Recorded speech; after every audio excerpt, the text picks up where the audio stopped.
ಜಾಸ್ತಿ ಸಮಸ್ಯೆ ನಮ್ಮ ಅಧಿಕಾರಿ ವರ್ಗದವರು ಮತ್ತು ಸಿಬ್ಬಂದಿ ವರ್ಗದವ್ರಿಗೆ. ಯಾಕೆ 2 ಗಂಟೆ ನಡೆಸಿದ ನಂತರ 1 ಗಂಟೆ ಮತ್ತೆ 1 ಗಂಟೆ ಕೂತ್ಕೊಂಡು ಮರುದಿನದ ಎಜೆಂಡಾ ನಿರ್ಮಾಣ ಮಾಡಬೇಕು. ಎಜೆಂಡಾ ತಯಾರಾದ ನಂತರ, ಯಾಕೆ ಕಾಲಿಂಗ್ ಅಟೆನ್ಷನ್ ಆಗಬೇಕು, ಇದನ್ನಾಗಬೇಕು, ತಯಾರಾದ ನಂತರ ಅದು ಪ್ರಿಂಟಿಂಗ್ ಹೋಗೋ ಪ್ರಿಂಟಿಂಗ್ನವ್ರು ಕಾಯ್ತಾ ಇರ್ತಾರೆ.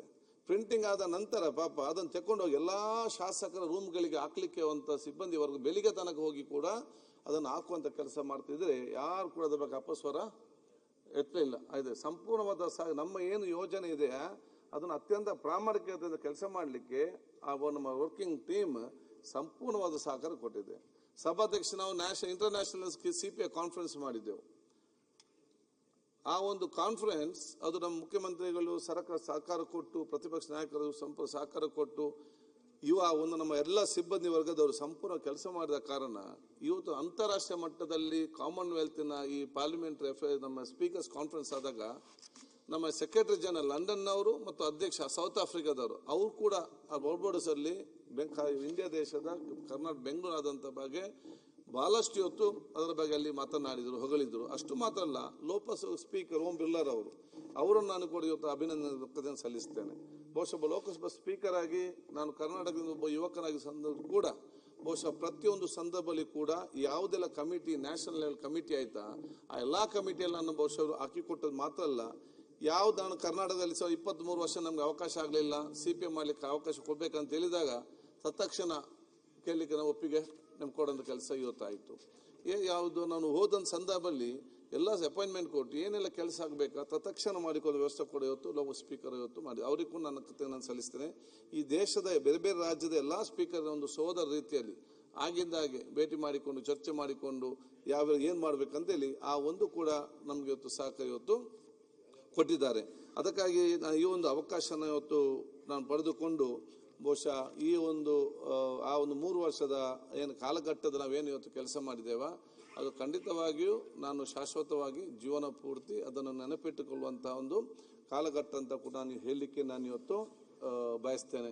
ಅದಕ್ಕಾಗಿ ನಾನು ಬಹುಶಃ ಎಲ್ಲ ನಮ್ಮ ಶಾಸಕ ಮಿತ್ರರಿಗೆ ಮತ್ತು ನಮ್ಮ ಸಿಬ್ಬಂದಿ ವರ್ಗದವರಿಗೆ, ನಮ್ಮ ಮಾರ್ಷಲ್ಗಿಂದ ಹಿಡಿದು ತಳಮಟ್ಟದ ಸ್ವೀಪರ್ ತನಕ ಕೂಡ ಬಹುಶಃ ಗುರುತಿಸಿಕೊಂಡು ಅವರಿಗೆ ನನ್ನ ವಿಶೇಷವಾದ ನನ್ನ ಕೃತಜ್ಞತೆ ಮತ್ತು ಅಭಿನಂದನೆ ನಾನು ಇವತ್ತು ಸಲ್ಲಿಸುತ್ತಾ, ನಾನು ಎಲ್ಲ ಶಾಸಕರ ಪರವಾಗಿ ಕೇಳಿದಿಷ್ಟೇ, ಎಷ್ಟು ತಮಗೆ ಶಾಸಕರನ್ನು ವಿದೇಶಕ್ಕೆ ನಿಮ್ಮ ಜೊತೆಯಲ್ಲಿ ಕರ್ಕೊಂಡು ಹೋಗ್ಲಿಕ್ಕೆ ಆಗ್ತದೆ ಅಷ್ಟು ತಾವು ಕರ್ಕೊಂಡು ಹೋಗ್ಬೇಕಂತ ನಾನು ಕೂಡ ಹೇಳಲಿಕ್ಕೆ ನಾನು ಇವತ್ತು ಇಚ್ಛಿಸ್ತೇನೆ. ನಾನು ಬಹುಶಃ ಮುಖ್ಯಮಂತ್ರಿ ಅವತ್ತು ಸಿದ್ದರಾಮಯ್ಯ ಅವರಿಗೆ ನಾನು ಕೃತಜ್ಞತೆ ಸಲ್ಲಿಸ್ತೇನೆ. ಎಷ್ಟು ಜನರು ನಾವು ಕೇಳಿಕೊಂಡ್ರು ಕೂಡ ಅವರು ಒಪ್ಪಿಗೆ ಕೊಟ್ಟಿದ್ದಾರೆ. ಯಾಕೆಂತ ಹೇಳಿದರೆ ಪ್ರತಿಯೊಂದು ಸಂದರ್ಭದಲ್ಲಿ ಹೋದಾಗ ಅವ್ರಿಗೆ ಎಕ್ಸ್ಪೋಜರ್ ಆಗ್ತದೆ. ಎಕ್ಸ್ಪೋಜರ್ ಆಗಿ ಬಂದು ಕನಿಷ್ಠ 4 ಒಳ್ಳೆ ಉತ್ತಮವಾದ ಕೆಲಸಗಾರಗಳಲ್ಲಿ ಒಂದನ್ನಾದರೂ ಕೂಡ ಬಂದು ಈ ರಾಜ್ಯದಲ್ಲಿ ಮತ್ತು ಅವ್ರ ಕ್ಷೇತ್ರದಲ್ಲಿ ಅದನ್ನು ನಿರ್ಮಾಣ ಖಂಡಿತವಾಗಿ ಇವತ್ತು ಮಾಡುವಂಥ ಅವಕಾಶ ಇವತ್ತು ಆಗ್ತದೆ. ನಾನು ಕೂಡ ಒಂದು ಪ್ರದೇಶ ಹೋದಾಗ ಅಲ್ಲಿ ಒಂದು ರಿಹ್ಯಾಬ್ ಸೆಂಟರ್ ಇತ್ತು, ಭಾಳ ಚೆನ್ನಾಗಿತ್ತು. ನಾನು ಬಂದು ಏನು ಮಾಡಬೇಕು, ನನ್ನ ಆಸ್ಪತ್ರೆ ನಾಳಿದ್ದಾಗ ಬಿಲ್ಡಿಂಗ್ ಕಟ್ಟೋ ಬದಲು ನಾವೊಂದು ರಿಹ್ಯಾಬ್ ಸೆಂಟರ್ ನಾನಲ್ಲಿ ಪ್ರಾರಂಭ ಮಾಡಿದೆ ತಾಲೂಕು ಮಟ್ಟದಲ್ಲಿ. ಅದು ಯಾಕೆ ಅಲ್ಲಿ ಹೋದಾಗ ಒಂದೊಂದು ನಮ್ಗೆ ನೋಡಲಿಕ್ಕೆ ಸಿಗ್ತದೆ. ಆ ಒಂದೊಂದು ಪ್ರದೇಶದಲ್ಲಿ ಇವತ್ತು ಬೀಚ್ ಪ್ರದೇಶದಲ್ಲಿ ಹೇಗೆ ಡೆವಲಪ್ಮೆಂಟ್ ಮಾಡ್ಬೋದು, ಆದ ಕಾರಣ ನಮಗೆ ಒಂದು ಎಕ್ಸ್ಪೋಜರ್ ಮಾಹಿತಿ ಬರ್ತದೆ. ಇದು ಸಮಾಜಕ್ಕೆ ರಾಜ್ಯಕ್ಕೆ ಕೊಡಿದ್ದು ಪ್ರಯೋಜನ ಆಗ್ತದೆ. ಆದ ಕಾರಣ ಬಹುಶಃ ತಾವು ಕೂಡ ಈ ಒಂದು ಅವಕಾಶ ಶಾಸಕರ ಜೊತೆ ಹೋಗುವಂಥ ಅವಕಾಶಕ್ಕೆ ತಾವು ಕೂಡ ನೇತೃತ್ವ ವಹಿಸಬೇಕು. ಮತ್ತು ನೀವು ಹೋಗುವ ಶಾಸಕರು ಮಾತ್ರ ಅಲ್ಲ, ಮಂತ್ರಿಗಳನ್ನು ಕೂಡ ಸೇರಿಸಿ ಅಂತ ಕೂಡ ಹೇಳಲಿಕ್ಕೆ ನಾನು ಇವತ್ತು ರಿಕ್ವೆಸ್ಟ್ ಮಾಡುವಂಥ. ಆದ ಕಾರಣ ಬಹುಶಃ ನಮ್ಮ ಅಧಿಕಾರಿಗಳ ಜೊತೆಯಲ್ಲಿ ನಮ್ಮ ಮಾಧ್ಯಮದ ಮಿತ್ರರು ಕೂಡ ಎಲ್ಲ ಉತ್ತಮವಾದ ಕೆಲಸಗಳಿಗೆ ತನ್ನ ಸಂಪೂರ್ಣವಾದ ಸಹಕಾರ ಕೊಟ್ಟಿದ್ದಾರೆ. ಬಹುಶಃ ಅವರು ನಮ್ಮ ಸಲಹೆ ಸೂಚನೆ ಕೂಡ ಆಗಿಂದಾಗಿ ಕೊಟ್ಟಿದ್ದಾರೆ. ಆ ಮಾಧ್ಯಮ ಮಿತ್ರರಿಗೆ, ಎಲ್ಲ ನಮ್ಮ ರಾಜ್ಯ ಸರ್ಕಾರದ ಇಲಾಖೆ ಎಲ್ಲ ಅಧಿಕಾರಿ ವರ್ಗದವರಿಗೆ, ನಮ್ಮ ಇಲ್ಲಿ ಕೆಲಸ ಮಾಡುವಂಥ ನಮ್ಮ ಈ ಎಲ್ಲ ಸಿಬ್ಬಂದಿ ವರ್ಗದವರಿಗೆ ಕೂಡ ನನ್ನ ವಿಶೇಷವಾದ ಅಭಿನಂದನೆ ಶುಭಾಶಯ ಸಲ್ಲಿಸಿಕೊಂಡು ಬಹುಶಃ ತಾವು ಮತ್ತೊಮ್ಮೆ ಈ ಒಂದು ರಾಜ್ಯದ ಆ ಒಂದು ಸ್ಪೀಕರ್ ಆಗಿ ಸರ್ವರ ಪ್ರೀತಿಗೆ ಪಾತ್ರರಾಗುವಂಥ ಒಂದು ವ್ಯಕ್ತಿ ಎಲ್ಲರಿಗೂ ಕೂಡ ಇವತ್ತು ಬರಲಿ. ಮತ್ತು ಹೊಸ ಶಾಸಕರಿಗೆ ತಾವೆಲ್ಲರಿಗೂ ಹೆಚ್ಚಿನ ಅವಕಾಶ ತಾವು ಖಂಡಿತವಾಗಿ ಕೊಡ್ತೀರೆಂಬ ವಿಶ್ವಾಸ ಕೂಡ ನನಗೆ ಇವತ್ತು ಇದೆ. 1 ಗಂಟೆ 2 ಗಂಟೆ ತನಕ ನಾನು ಯಾಕೆಂತ ಹೇಳಿದರೆ ಎಲ್ಲರೂ ಕೂಡ ಕಾಲಿಂಗ್ ಅಟೆನ್ಷನ್ ಕೊಡ್ತಾರೆ, 0 ಅವರ್ ಕೊಡ್ತಾರೆ.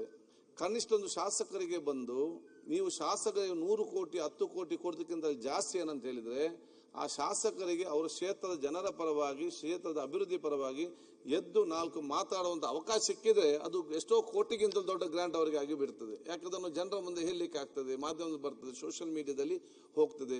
ಹೊಸ ಶಾಸಕರೆಲ್ಲ ಬಂದು ಅವ್ರು ಸಂಜೆ ತನಕ ಕೂತು ನಾವು ಬಹುಶಃ ಹಿರಿಯರೆಲ್ಲ ಗಂಟೆಗಟ್ಟಲೆ ಮಾತಾಡ್ತಾರೆ ಬೆಳಿಗ್ಗೆಯಿಂದ ಸಂಜೆ ತನಕ. ಎದ್ದು ಹೋದ್ರೆ ಮತ್ತೆ ಯಾರು ಹೊಸೊಬ್ಬ ಶಾಸಕ ಆಸಕ್ತಿ ಇರ್ತದೆ, ನಾವು ಯಾಕೆ ಸದನ ಹೋಗಬೇಕು, ನಮಗೆ ಅವಕಾಶಕ್ಕೆ ಭಾವನೆ ಬರ್ತದೆ. ಯಾರೆಲ್ಲ ಕಾಲಿಂಗ್ ಅಟೆನ್ಷನ್ 60 70 ಕೊಟ್ಟಿದ್ರು ಕೂಡ ಅವರೆಲ್ಲ ಕೂತ್ಕೊಳಿಸಿ ಎಷ್ಟು ಹೊತ್ತಾದರೂ ಕೂಡ ನಾವು ಕೊಡುವಂಥ ಅವಕಾಶ ಅಂತ ಹೇಳಿದ್ರೆ, ನಾವು ಬಂದದ್ದಕ್ಕೆ ಗೆದ್ದದಕ್ಕೆ ಒಂದು ಅವಕಾಶ ಸಿಕ್ಬೇಕಂತ ಹೇಳಿ ಕೂಡ ಮಾಡಿಕೊಟ್ಟಂತ ಅವಕಾಶ ಅಂತ ಹೇಳಲಿಕ್ಕೆ ಅದು ನಮಗೆಲ್ಲ ಕಷ್ಟ ಆಗಿರ್ಬೋದು. ಆದರೆ ಅವರಿಗೊಂದು ಅವಕಾಶ ಸಿಕ್ಕಿದೆ ಅಂತೆಲ್ಲ ನನಗೆ ಅತ್ಯಂತ ನಮಗೆ ಸಮಾಧಾನ ಆಗ್ತದೆ. ಆದ ಕಾರಣ ಎಲ್ಲ ಹೊಸಬರಿಗೆ ವಿಷಯ ತಮ್ಮ ಅವಕಾಶ ಹೊಸಬರಿಗೆ ತಮ್ಮ ವಿಷಯ ಪ್ರೋತ್ಸಾಹ ಖಂಡಿತವಾಗಿ ಇವತ್ತು ಇರ್ತದೆ ಎಂಬ ವಿಶ್ವಾಸ ಇಟ್ಟುಕೊಳ್ತಾ, ನಾವೆಲ್ಲರೂ ಕೂಡ, ನಾವು ಆಡಳಿತ ಪಕ್ಷ ಇರಲಿ ಪ್ರತಿಪಕ್ಷ ಇರಲಿ, ನಾವೆಲ್ಲರೂ ಕೂಡ ನಿಮ್ಮ ಜೊತೆ ಖಂಡಿತವಾಗಿ ನಾವು ಇರ್ತೇವೆ ಅಂತ ಹೇಳಿಕೊಂಡು, ಕರ್ನಾಟಕ ರಾಜ್ಯದ ವಿಧಾನಸಭೆಯ ಸಭೆ ಇರಲಿ, ಒಂದು ಅಧಿವೇಶನ ಇರಲಿ, ಏನು ಇವತ್ತು ರಾಷ್ಟ್ರ ಮಟ್ಟದ ಗೌರವದಲ್ಲಿ ನಂಬರ್ 1ನೇ ಸ್ಥಾನದಲ್ಲಿದೆ, ಅದಕ್ಕಿಂತ ದೊಡ್ಡ ಗೌರವಕ್ಕೆ ಪಾತ್ರರಾಗಲಿಕ್ಕೆ ನಮ್ಮೆಲ್ಲರೂ ಕೂಡ ನಿಮ್ಮ ಜೊತೆ ಇದ್ದೇವಂತ ಹೇಳಿಕೊಳ್ತಾ, ನಿಮ್ಮೆಲ್ಲರ ಸಹಕಾರ ಅಂತ ಕೇಳಿಕೊಂಡು ಮತ್ತೊಮ್ಮೆ ಇಡೀ ನನ್ನ ಸದನಕ್ಕೆ ಮತ್ತು ಹೆಚ್ಚಾಗಿ ಬಹುಶಃ ನಮ್ಮ ರಾಷ್ಟ್ರ ಮತ್ತು ರಾಜ್ಯ ನಾಯಕರಿಗೆ ಮತ್ತು ಎಲ್ಲ ಜಾಸ್ತಿಯಾಗಿ ನನ್ನ ಕ್ಷೇತ್ರದ ಮತದಾರರಿಗೆ ಮತ್ತು ಬೂತ್ನಲ್ಲಿ ನನ್ನ ಪರವಾಗಿ ಕೆಲಸ ಮಾಡೋ ಕಾರ್ಯಕರ್ತ ಮಿತ್ರರಿಗೆ ಮತ್ತು ಜನರಿಗೆ ನನ್ನ ಪ್ರೀತಿಪೂರ್ವಕತೆ ನಾನು ಸಭೆಯನ್ನು ಸಲ್ಲಿಸಿ ಮತ್ತೊಮ್ಮೆ ನಿಮಗೆ ಶುಭಾಶಯ ಕೋರ್ತೇನೆ. ನಮಸ್ಕಾರ. ಜೈ ಹಿಂದ್, ಜೈ ಕರ್ನಾಟಕ.